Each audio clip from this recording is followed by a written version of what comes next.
Indian government మళ్ళా ఒక massive PSU bank merger ఐడియాని తీసుకొస్తుంది. FY27 కల్లా ఈ ఐడియాని ఎగ్జిక్యూట్ చేయాలనే ప్లాన్ లో ఉంది. 4 పిఎస్యు బ్యాంక్స్ ని మళ్ళా మర్జ్ చేయనున్నారు. ఏంటా బ్యాంక్స్ చూద్దాము. Overseas bank, central bank of India, bank of India and bank of Maharashtra. అయితే these are likely to merge with SBI, PNB, Punjab national bank, bank of Baroda. ఈ మూడిటితో మర్జ్ చేయాలనే ఐడియా ఉంది. అయితే ఈ మర్జర్ అనేది ఇప్పుడే కాదు, 2017 నుంచి 2020 లోపల ఇలా చాలా చేశారు. 10 బ్యాంకుల్ని కలిపి 4 బ్యాంకుల కింద చేశారు ఇలా మర్జ్ చేసి. అండ్ మొత్తానికి 27 ఉన్న బ్యాంక్స్ ని ప్రస్తుతం 12 బ్యాంకుల కిందకి తీసుకొచ్చారు. అయితే ఎందుకు ఈ మర్జర్, ఎందుకు ఇలా చేస్తే ఏంటి అడ్వాంటేజ్ అని చూస్తే కనుక దానికి చాలా రీజన్స్ కూడా ఉన్నాయి. ఎందుకంటే లైక్ చిన్న బ్యాంకులు చిన్నవి కాకుండా మ్యాసివ్ బ్యాంక్స్ క్రియేట్ చేయటం వల్ల అది దేశానికి అదేవిధంగా బ్యాంక్స్ కూడా చాలా యూస్ఫుల్ అని చెప్పి గవర్నమెంట్ వాళ్ళు చెప్తున్నారు. మన భారతదేశంలో వీళ్ళు ఏం ఎక్స్పెక్ట్ చేస్తున్నారంటే భారతదేశ government banks, basically national banks, ఇవి వరల్డ్స్ టాప్ 10లో ఉండాలి అనే ఉద్దేశంతో ఉన్నారు. టాప్ 20లో బేసికలీ ఉండాలి అనే ఉద్దేశంలో ఉన్నారు. ప్రస్తుతం SBI ఒక్కటే వరల్డ్స్ టాప్ 100లో ఉంది. అది కూడా 47th పొజిషన్లో ఉంది. కానీ మన వాళ్ళు ఏం ఎక్స్పెక్ట్ చేస్తున్నారంటే మన Indian nationalized banks world's top 20లో ఉండాలి, ఒకటి కాదు మోర్ దాన్ 1 ఉండాలి అనే ఉద్దేశంతో ఉన్నారు. అయితే ఇలా మర్జ్ చేయడం వల్ల ఏంటంటే మన బ్యాంక్స్ అనేవి లైక్ హ్యూజ్ ఇన్ఫ్రాస్ట్రక్చర్ ప్రాజెక్ట్స్ కి లోన్ ఇవ్వటానికి అర్హత పొందుతుంది. అంత డబ్బు కూడా ఉంటుంది. ఎందుకంటే 2040 కల్లా భారతదేశానికి $4.5 ట్రిలియన్ అనేవి అవసరం ఉంటుంది. సో అప్పటికి అంత బిగ్ సైజ్ బ్యాంక్స్ అనేవి, ఇలాంటి ఫైనాన్షియల్ ఇన్స్టిట్యూషన్స్ అనేవి బిల్డ్ చేయాలి అనే ఉద్దేశంతో వీళ్ళు ఈ ఐడియాని తీసుకుంటున్నారు. ఇలాంటి మెగా బ్యాంక్స్ అనేవి లార్జ్ కార్పొరేట్ లోన్స్ అంటే పెద్ద పెద్ద లోన్స్ ఇవ్వటానికి, ఇంటర్నేషనల్ డీల్స్ చేయడానికి, అలాగే మ్యాసివ్ ఇన్ఫ్రాస్ట్రక్చర్ ప్రాజెక్ట్స్ కి డబ్బులు ఇవ్వటానికి ఇవి అర్హత పొందుతాయి అండ్ ఇచ్చే అవకాశం కూడా ఉంటుంది.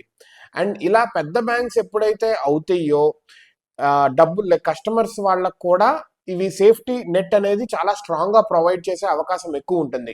లైక్ స్వల్పంగా చిన్న బ్యాంక్స్ ఉండి దాని నుంచి NPS ఎక్కువ పెట్టేసుకొని అలా ఉండటం కంటే strong bank with strong base with strong amount వాళ్ళ కింద బేస్లో పెట్టుకొని వాళ్ళ దగ్గర ఉంచుకుంటే కనుక NPSని కానీ ఇలా కస్టమర్ సపోర్ట్స్ కానీ స్ట్రాంగ్ యాక్షన్ తీసుకునే విధంగా కూడా ఉంటుంది. అండ్ ఇంటర్నేషనల్ విజిబిలిటీ వస్తే ఆ ప్రాజెక్ట్స్కి మనం ఫండ్ ఇస్తే మనకి ఎక్కువ వడ్డీ కూడా వస్తుంది. సో దట్ దేశం as a country like we will grow like anything. ఎందుకంటే ఎప్పుడైతే డబ్బులు ఎక్కువ ఉంటాయో మనం అప్పిస్తాము, మనకు వడ్డీ వస్తూ ఉంటుంది, మన డబ్బులు కూడా సేఫ్గా ఉంటాయి కదా. What America is doing now and China is doing for ఇప్పుడు పాకిస్తాన్ కానీ శ్రీలంక కానీ పోర్ట్స్ తీసేసుకుంటారు. వాళ్ళు డబ్బులు ఇవ్వకపోతుంటే వడ్డీకి మినహాయింపుగా పోర్టులు తీసేసుకుంటున్నారు. సో అలా క్రూయల్గా చేయకపోయినా లైక్ లీగల్గా మనం డబ్బులు ఇచ్చి వడ్డీ తీసుకునే విధంగా అలా చేసుకోవచ్చు. కంట్రీ అనేది డెవలప్ అవుతుంది కదా. అండ్ ఇంకొక ఉద్దేశం ఏంటంటే ఇప్పుడు కార్పొరేట్ బ్యాంక్స్ అనేవి HDFC కానీ కోటాక్ కానీ ఇలాంటి లైక్ ICICI ఇలాంటి పెద్ద పెద్ద బ్యాంక్స్ని తట్టుకోవాలి అంటే చిన్న చిన్న government banks, nationalised banks, PSUs కాదు, పెద్ద PSUs ఉండాలి వీటిని తట్టుకోవాలి అంటే. సో దట్ మనము ఎంత HDFC ఇలాంటి ప్రైవేట్ బ్యాంక్స్లో అకౌంట్ ఉన్నా కానీ every person want to get an account from a nationalised bank, SBI కానీ ఇట్లాంటి వాటిల్లో. ఎందుకంటే గవర్నమెంట్ ఇప్పుడు పేదవాళ్ళు ఉన్నారా కానీ లైక్ మిడిల్ క్లాస్ నుంచి తక్కువ ఉన్నా కానీ గవర్నమెంట్ నుంచి పడే ఫండ్స్ అన్ని గవర్నమెంట్ నేషనలైజ్డ్ బ్యాంక్స్ నుండి ఎక్కువ పడుతున్నాయి. అందుకే దాంట్లో ఖచ్చితంగా అకౌంట్ ఓపెన్ చేసుకోవాలి అని కూడా అంటున్నారు.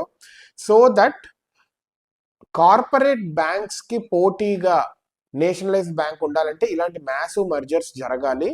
అండ్ ఎక్కువ ప్లేయర్స్ కాదు, తక్కువ ప్లేయర్స్ బట్ స్ట్రాంగ్ ప్లేయర్స్ ఉండాలి అనేది గవర్నమెంట్ ఉద్దేశం. We have to see how this merge goes. And చాలా మంది గొడవ కూడా చేస్తున్నారు, లైక్ ప్రొటెస్ట్ స్టార్ట్ అయినాయి. ఎందుకంటే మర్జింగ్ చేస్తే వాళ్ళ ఉద్యోగాలు పోతాయి అని చెప్పి చిన్న బ్యాంక్స్ వాళ్ళు ప్రొటెస్ట్ చేస్తున్నారు. గవర్నమెంట్ వాళ్ళు హీట్ ఇదంతా ప్రొటెస్ట్లు అన్ని తగ్గిన తర్వాత they want to start this and explain this to their customers as well.